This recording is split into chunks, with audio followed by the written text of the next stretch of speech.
കർക്കിടക മാസം ഒരു പുണ്യകാലമാണ്. ഭക്തിക്കും മനനത്തിനും പ്രാധാന്യം നൽകുന്ന ഈ കർക്കിടകത്തിൽ മീനക്കൂറിൽ ജനിച്ച ഉത്രട്ടാതി നക്ഷത്രക്കാർക്ക് ഗ്രഹങ്ങളുടെ നില എന്തൊക്കെ മാറ്റങ്ങളാണ് കൊണ്ടുവരുന്നത് എന്ന് നമുക്ക് പരിശോധിക്കാം. കർക്കിടക മാസം 1-ാം തീയതി സൂര്യോദയ സമയത്തെ ഗ്രഹനില ശ്രദ്ധിച്ചാൽ നിങ്ങളുടെ രാശി അധിപനായ ശനി മീനത്തിൽ തുടരുന്നു. ആദിത്യനും വ്യാഴവും കർക്കിടകത്തിൽ നിൽക്കുന്നത് വലിയൊരു മാറ്റത്തിന് വഴിയൊരുക്കുന്നു. ചിങ്ങത്തിൽ ശുക്രൻ, ചന്ദ്രൻ, കേതു, ഗുളികൻ എന്നിവരുടെ സാന്നിധ്യം പ്രഭാവം ചെലുത്തുമ്പോൾ കുംഭത്തിലെ രാഹുവും ഇടവത്തിലെ കുജനും നിങ്ങളുടെ കർമ്മമണ്ഡലത്തിൽ വലിയ സ്വാധീനം ചെലുത്തുന്നു. ഉത്രട്ടാതി നക്ഷത്രക്കാർക്ക് സാമ്പത്തികമായി ഈ മാസം സമ്മിശ്രമാണ്. രാഹുവിന്റെ കുംഭസ്ഥിതി അപ്രതീക്ഷിതമായ ചിലവുകൾക്ക് സാധ്യത കാണിക്കുന്നുണ്ടെങ്കിലും വ്യാഴത്തിന്റെ കർക്കിടക സ്ഥിതി ധനപരമായ ആശ്വാസം നൽകുന്നതാണ്.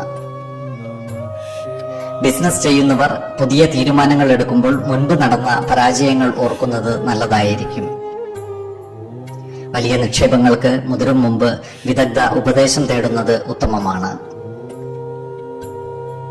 തൊഴിൽ രംഗത്ത് ഉദ്യോഗസ്ഥർക്ക് സ്ഥാനക്കയറ്റമോ അല്ലെങ്കിൽ ഉത്തരവാദിത്തങ്ങൾ വർദ്ധിക്കുകയോ ചെയ്യുന്നതാണ്.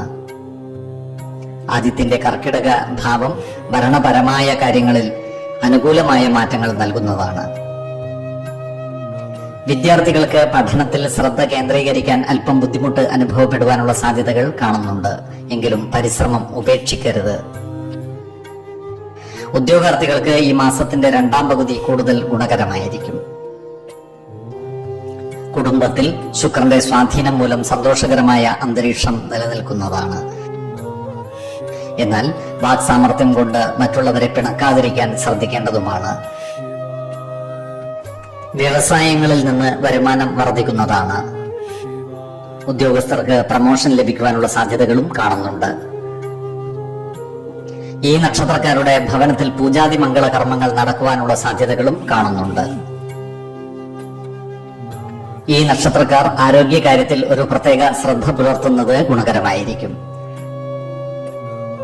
കർക്കിടകത്തിൽ ആദിത്യം നിൽക്കുന്നതുകൊണ്ട് പാദസംബന്ധമായ ചെറിയ അസ്വസ്ഥതകൾ വന്നു ചേരുവാനുള്ള സാധ്യതകൾ കാണുന്നുണ്ട്. കൃത്യമായ വ്യായാമവും ഭക്ഷണ നിയന്ത്രണവും ശീലിക്കുന്നത് ഗുണകരമായിരിക്കും. കർക്കിടക മാസത്തിലെ ദോഷഫലങ്ങൾ കുറക്കുന്നതിനും ഗുണഫലങ്ങൾ വർദ്ധിപ്പിക്കുന്നതിനുമായി ഉത്രട്ടാതി നക്ഷത്രക്കാർക്ക് ചില പരിഹാര കർമ്മങ്ങൾ ചെയ്യാവുന്നതാണ്. ദിവസവും വിഷ്ണു സഹസ്രനാമം പാരായണം ചെയ്യുന്നത് ഉത്തമമാണ്. ശനിയാഴ്ചകളിൽ ശനീശ്വരന് എള്ളുതിരി സമർപ്പിക്കുന്നത് ഉത്തമമാണ്. അതുപോലെ ദാനധർമ്മങ്ങളിലും മറ്റും പങ്കാളികളാകുന്നത് ഐശ്വര്യം വർദ്ധിപ്പിക്കുന്നതാണ്. ചുരുക്കത്തിൽ ജാഗ്രതയോടും നല്ല ആത്മവിശ്വാസത്തോടും കൂടി മുന്നോട്ട് നീങ്ങിയാൽ ഈ കർക്കിടക മാസം ഏറെ അനുകൂലമാക്കുവാൻ ഉത്രട്ടാതി നക്ഷത്രക്കാർക്ക് സാധിക്കുന്നതാണ്. കർക്കിടക മാസത്തിലെ 4, 12, 19 തീയതികൾ അനുകൂലമാണ്. ഓരോ വ്യക്തികളും ജനിച്ച സമയത്തെ അടിസ്ഥാനമാക്കിയുള്ള ജാതകത്തിലെ ഗ്രഹനില അനുസരിച്ച് ഗുണദോഷ ഫലങ്ങളിൽ ഏറ്റക്കുറച്ചിലുകൾ ഉണ്ടാകുന്നതാണ്. ഏത് പ്രതിസന്ധികളെയും ആത്മവിശ്വാസത്തോടും ശുഭ ചിന്തകളോടും കൂടി നേരിടുക. വിഹാരമില്ലാത്ത ഒരു പ്രശ്നവുമില്ല എന്നറിയിക്കുക. കുടുംബ ദേവതകളെ ഉപാസിക്കുന്നതും ഇഷ്ടദേവതാ മന്ത്രം 108 തവണ ദിനംതോറും ലിഖിത ജപം ചെയ്തു വരുന്നതും ദോഷശാന്തിക്ക് ഉത്തമമാണ്. ഈ വീഡിയോയിൽ പറഞ്ഞിരിക്കുന്ന കാര്യങ്ങളും സ്വന്തം ജീവിത അനുഭവങ്ങളും ഒത്തുനോക്കുക.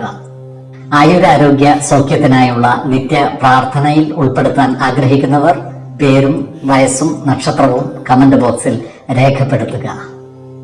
സർവേശ്വര അനുഗ്രഹത്താൽ സർവ്വകാര്യങ്ങളും മംഗളകരമാകും. നന്ദി, നമസ്കാരം.